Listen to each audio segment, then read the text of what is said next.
Introduction. The class develops the pollutant emissions from brakes that can be more harmful to health than the pollutant emissions from the diesel engine, and the possible solutions to minimize their impact. Index. Pollutant emissions from brakes. Proposed solutions to reduce pollutant emissions. Implications for fleet management. Pollutant emissions from brakes. Pollutant emissions from brakes. There is a pollution problem associated with the use of vehicles that has no solution, whether they are combustion or fully electric vehicles. The toxic particles that are released during the braking process. Brake pads and discs, or brake shoes and drums, work on the basis of mutual destruction, i.e., they wear down and produce dust while generating enough friction to slow the car down. That black dust with sometimes coppery tones that dirty the rims is the result of the friction of the brake pads and brake discs, and its composition is not exactly healthy. Friction destruction is a rather brutal process based on converting the car's kinetic energy into heat. The heat generated during braking is directly related to the starting speed and weight of a car. One of the consequences is the need for brakes, pads, and discs to withstand enormous temperatures and brutal thermal shocks. Originally, brake friction materials contained asbestos, and surprisingly, asbestos-containing brake pads were allowed for a long time in the European Union until 2003 in France, and until 2009 in the United Kingdom, for example. And yet no new car after January 1, 1997 could leave the factory with asbestos-containing brake pads. Today, most friction materials fall into two main categories, known as asbestos organic and metallic or semi-metallic. Organic brake pads are popular as original equipment because they are quiet, work well when cold, and do not wear the brake disc very much, but the pads wear faster instead. Non-asbestos organic materials are usually made of resins, fiberglass, Kevlar, and even rubber, while semi-metallic and metallic materials contain copper, steel, iron, and other metals. Metallic or semi-metallic pads are more aggressive to the discs, wear less, and are a little noisier, but operate over wide temperature ranges.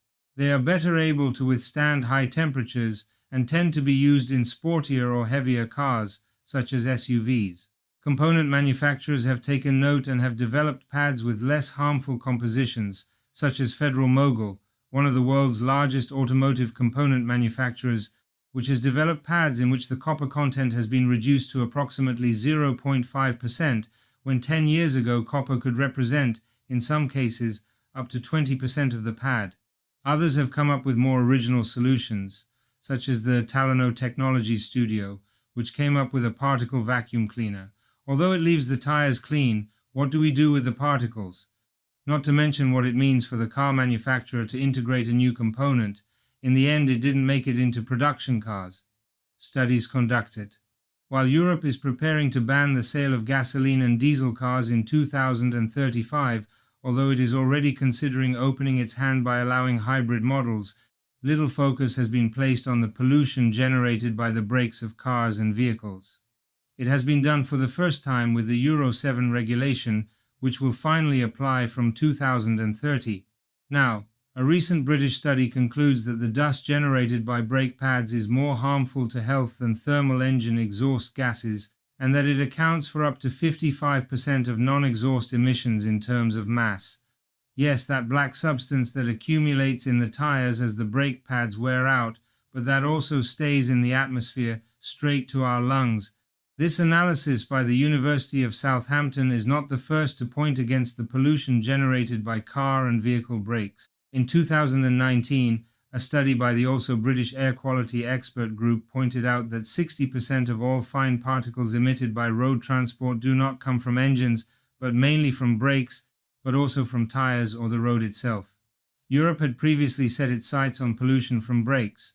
In 2014, it commissioned a group of experts to analyze this pollution hotspot, and they concluded that brakes emit between 16% and 55% of PM10 particles derived from road traffic. It has been pointed out that friction between brake pads and brake discs has come to be responsible for 1/5 of the pollution caused by cars, more harmful to the lungs than the smoke from a 12-liter diesel engine. The analysis is signed by several experts from various faculties of the University of Southampton, England, and focuses on particles derived from wear-on brake pads enriched with copper. Their main conclusion is that they can alter alveolar cell homeostasis to a greater extent than exhaust particles from diesel engines. This promotes serious lung diseases such as fibrosis, cancer, or adenocarcinoma. Particulate matter generated by brakes is included among the fine suspended particles, such as PM2.5 or PM10. The amount of this pollutant resulting from brake pad dust is not negligible. According to data from the National Institute of Applied Sciences in Lyon, brake pads cause 20,000 tons of suspended dust per year, with 9,000 tons remaining in suspension in the atmosphere. Copper in brake pads is carcinogenic. Wear particles in vehicle brakes are generated by friction between the brake pad and the disc.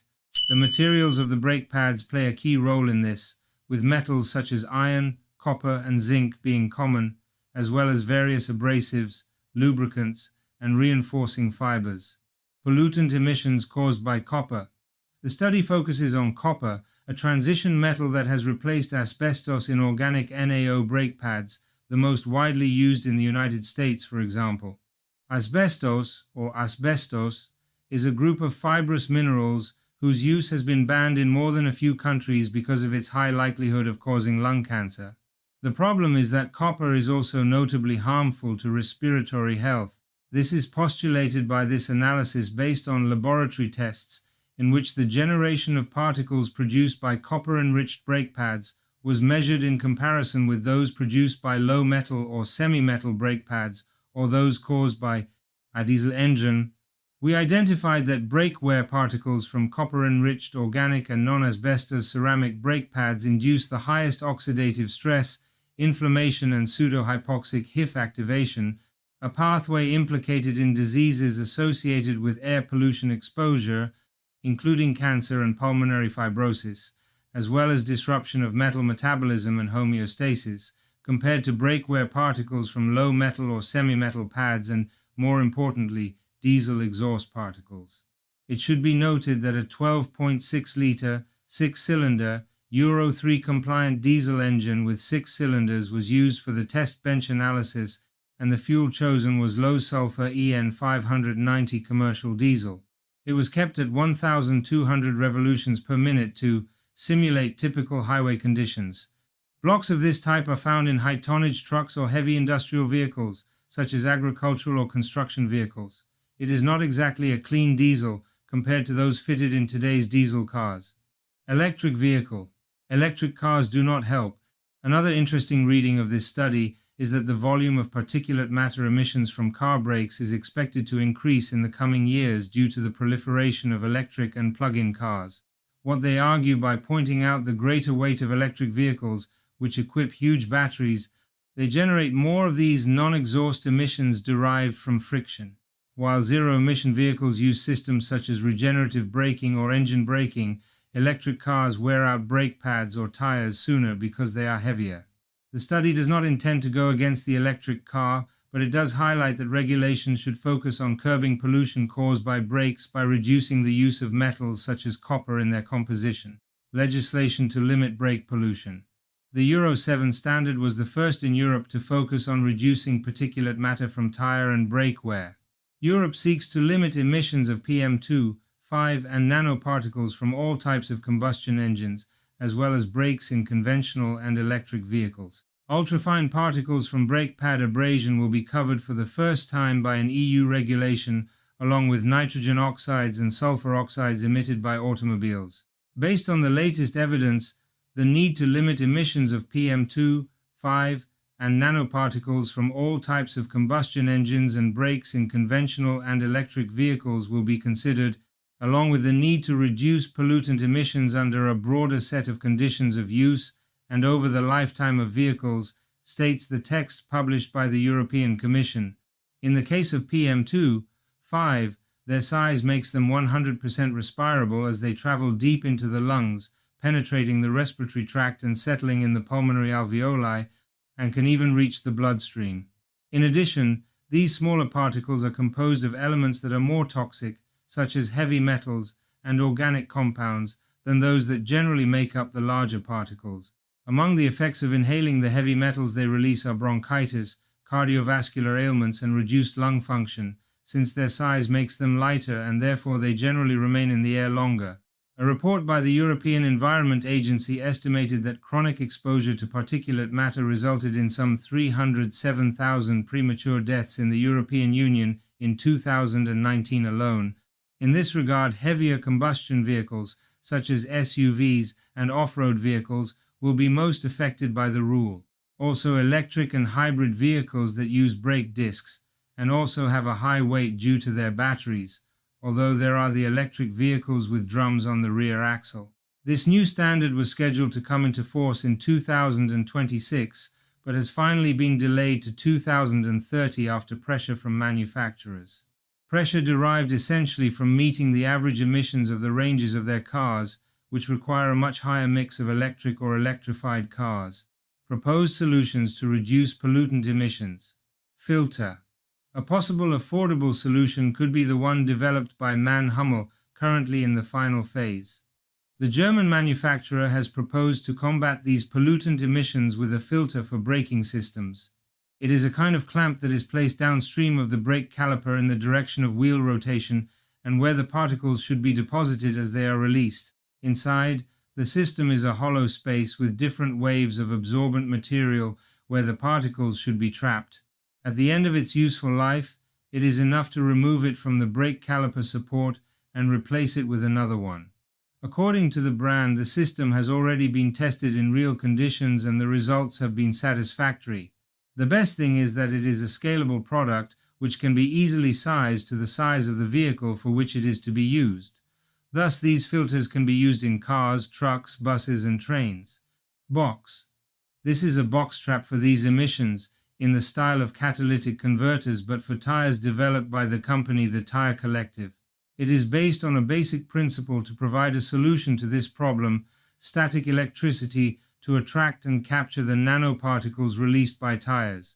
Thus, a kind of box-shaped filter is placed as close as possible to the area where the tire comes into contact with the surface to take advantage of the airflow around it. In this way, the box traps tire particles by means of electrostatic plates. As the car tire rolls, the discarded particles are charged by friction on the road and the box attracts them. In order to incentivize the circular economy after collection, these fragments are separated using simple techniques. Particles smaller than 50 microns are small enough to be reused in new tires and other applications. Implications for fleet management: quantify brake emissions.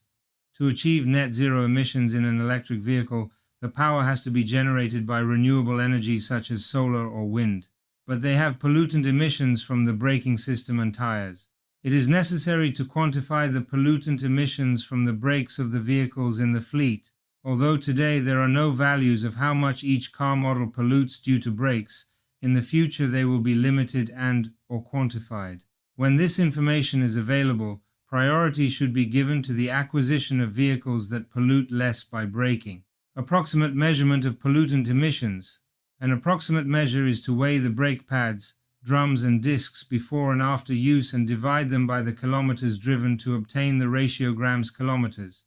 These values can be used as a reference to better choose the brake pads, drums and discs and to improve the braking style of the drivers.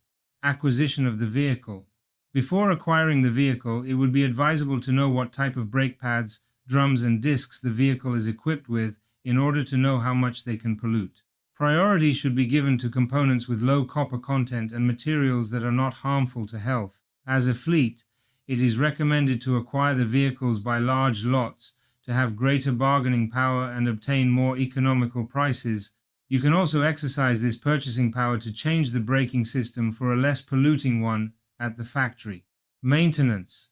When it is necessary to change the brake pads, drums and discs, it is recommended to install those that pollute less. For this, it is necessary to know what materials they are made of, or that the manufacturer advises us which one to use. Install brake dust collection devices. At present, no vehicles are equipped with brake dust collection devices as standard, but in the future, vehicle manufacturers will install them as standard. When these devices become available, vehicles with such devices should be purchased. It is also possible to install these devices in a workshop once the vehicle has been purchased, such as the box developed by the Tire Collective. Emerging technologies. Brake dust collection is an emerging technology, and it is recommended that we keep abreast of potential technologies as they become available to see if they can be installed on our fleet vehicles. Learned about our fleet management consulting and training services. Reduce costs and optimize fleet management activities. We electrify your fleet of vehicles. We carry out the electrification plan until its implementation, known as